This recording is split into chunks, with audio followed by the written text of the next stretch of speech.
What's happening, people? Back with another reaction, back with some more punk rock, and we're back with some more Bad Religion.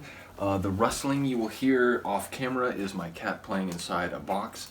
This is what they do.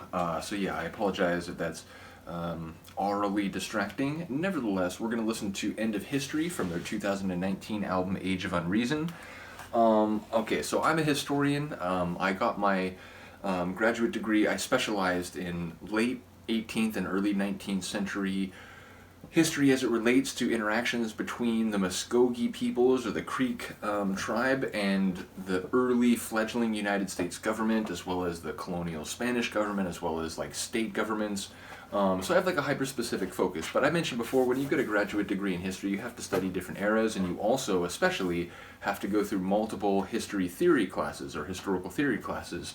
And in those classes, you read people who have had different takes on what history is, and just to be clear, the past are things that happened. History are accounts about things that happened, which is to say history and the past are not the same, at least when we're speaking in like technical terms.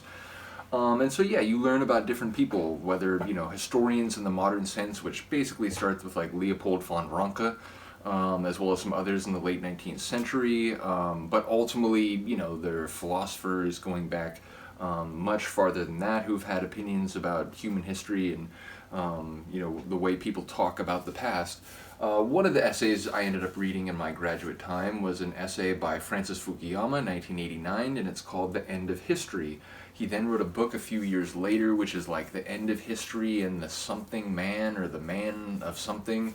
I forget exactly what the book is, but I read the article, which made a big wave in academic circles, and particularly in historical circles, although I think it was never like well considered or never well regarded in professional historical circles. His argument was that basically because the Cold War was then over, like as you got to the end of the 80s, beginning of the 90s, officially the Soviet Union was still in existence in 89, but it had a number of manifold problems and would cease to exist in that form very shortly after that. And his argument was that since the Cold War was coming to an end, since, you know, societies, countries around the world, at least their governments, had decided, seemingly, not to use nuclear weapons anymore, not to engage in sort of 19th century style imperialism and so on. Again, one can argue that all sorts of different forms of oppression, exploitation, and imperialism cropped up and presented themselves to people whose ethical choices were less than savory. But the idea is, again, that by the end of the 80s, we were entering this phase where countries weren't really going to invade each other just to invade each other. They weren't really going to, engage in arms races and so on. And so he made the argument that, like, this is the end of history because there won't really be major developments to write about. Most of history is written in terms of, like, conflict, discord, wars, revolutions, and so on, these big sweeping processes that are generally speaking disruptive. And indeed, the song here, Bad Religion's song End of History, it speaks about halcyon days and how he doesn't believe in them. The idea that there are these like extended periods of history where there isn't much change, the temporal doldrums, if you will. Nor does he believe in golden ages, which again, as a historian, I would be among the first to be very adamant that far too many people see the past with nostalgia goggles, and they have this historical nostalgia. Now, it's often very selective, and that they like think about a certain era or a decade or whatever in romanticized, idealized, and oversimplified ways, and they're not thinking about the way there was oppression, exploitation, or asymmetry in opportunities and so on. But yeah, Fukuyama basically argued that history as we know it would come to an end because large-scale sweeping disruptive and destructive processes would no longer happen with regularity, and so we would enter this different sort of steady state phase of human relations and human interaction where major war and other types of large sweeping processes would not take place anymore, and therefore we historians wouldn't have much to do in coming decades and centuries. Not only do I think that was grossly naive at the time, and indeed, you know, many historians basically made the point that, like, you know, you're looking at the past in very problematic ways if you're assuming that, like, the configuration that we've just come into is, this one is going to stick and it'll last for centuries, millennia, and we're just, you know, human society will now be more harmonious and unified and so on. But, you know, the song here, Greg Graffin and Bad Religion are making the point that, you know, fast forward to the second decade of the 21st century, and we see, like, revanchist, sort of like, counter-revolutionary governments, you know, a sort of return of sort of like, a sort of mainstreaming of bigotry and exclusion, the idea of these sort of like faux populists who sort of whip up sentiment that is inimical to like vulnerable communities and so on. Bottom line, the idea that the end of the 80s heralded the end of history, this song is saying is just like ridiculously naive, and indeed to even look at history in that way or the past in that way is to fail to appreciate that, you know, many of the phrases that historians, as well as especially others who refer to the past, will use, like golden days or halcyon days, or you know, sort of like referring to a decade as a discrete unit of time, which supposedly has like an overly homogenized set of cultural, social, and political parameters that like everybody knows and understands. It's mistaken, it's oversimplified, and it's ultimately not indicative of a more sort of like intellectual academic understanding of history. So again, Greg and Bad Religion in this song are essentially saying that not only was Fukuyama wrong, but if you look around the world in 2009, I don't even know what she just did. She's knocking stuff over, I guess.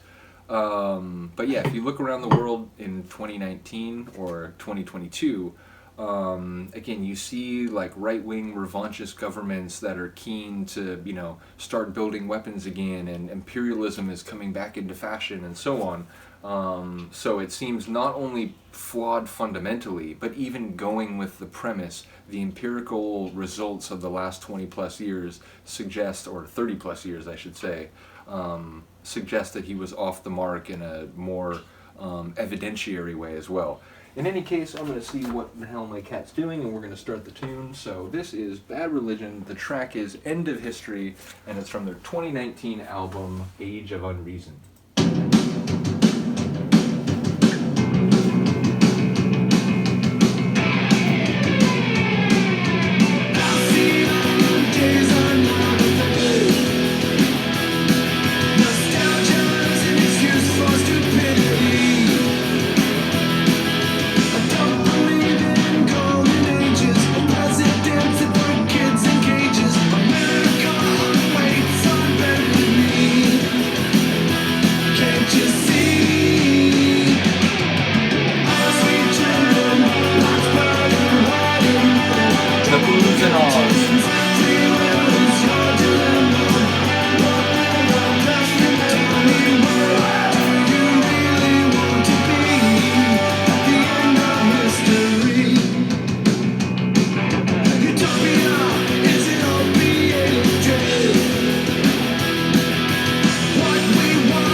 Another layer. I'll wait till the end, but